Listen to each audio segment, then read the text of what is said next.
Given the graph below, A, estimate the slope for each line segment A through F, B, which line segment is the steepest, and C, which line segment has a slope of 0. To complete part A, we have to recall that slope is equal to rise over run. So let's take a look at line segment A. As we move from one endpoint to the next, we need to determine how much we rise and how much we run. In order to figure out the rise and run, it's important to look at the scale on each axis. Notice that on the x-axis, the scale is 2, and on the y-axis, the scale is also 2. So every time that we move one space, we've actually moved 2 units. So to find the rise, we start at the left endpoint, and we notice that we go up 2, 4, 6, 8. The rise is 8. And then we determine the run. We have to go over 4 units to the right. So the run is 4. So now we're ready to calculate the slope.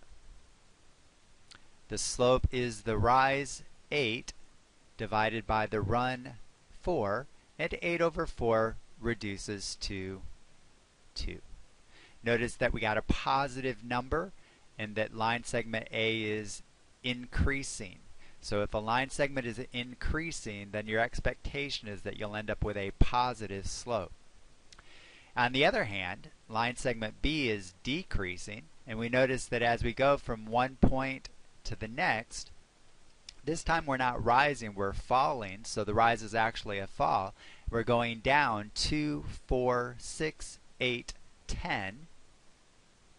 So we would say that the rise is negative 10, and then the run is 2, 4. We're still moving to the right, so the change in x, or the run, is 4.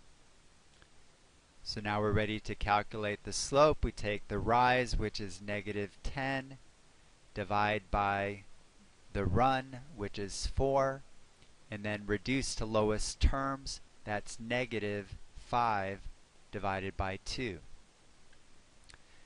Line segment B is decreasing, and we ended up with a negative slope. So remember that if a line segment is decreasing, then the expectation is that the slope will be negative. Line segment C, as we move from one point to the next, there isn't any rise. The rise is 0 units. And so the rise is 0, so we have 0 divided by, we're moving one space to the right, so the run is 2, and 0 divided by 2 is 0. So what we see is that if a line segment is horizontal, then the expectation is that the slope is 0. 0 slope corresponds with a horizontal line segment. Line segment D, as we move from the left endpoint to the right, we're going up 2, and then we're moving over 4.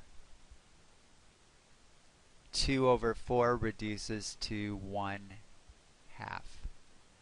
For line segment E, we start at the left and go up 2, 4, 6, 8, 10, 12. And then we go over 4. 12 divided by 4 is equal to 3.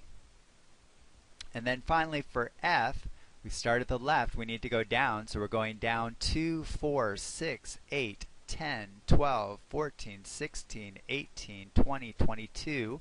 So our rise is negative 22. The run is 2. And negative 22 divided by 2 is equal to negative 11. Moving on to part B. Which line segment is the steepest?